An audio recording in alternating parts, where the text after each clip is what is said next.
اور وہی مجھے موت دے گا، پھر مجھے زندگی عطا کرے گا، اور میں اسی سے امید رکھتا ہوں کہ روز قیامت میری خطاؤں سے درگزر فرمائے گا۔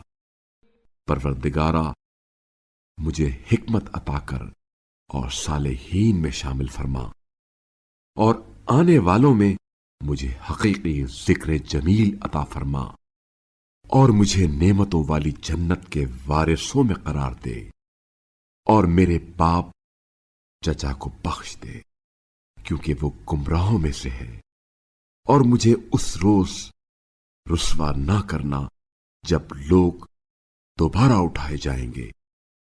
اس روز نہ مال کچھ فائدہ دے گا اور نہ اولاد، سوائے اس کے جو اللہ کے حضور قلب سلیم لے کر آئے۔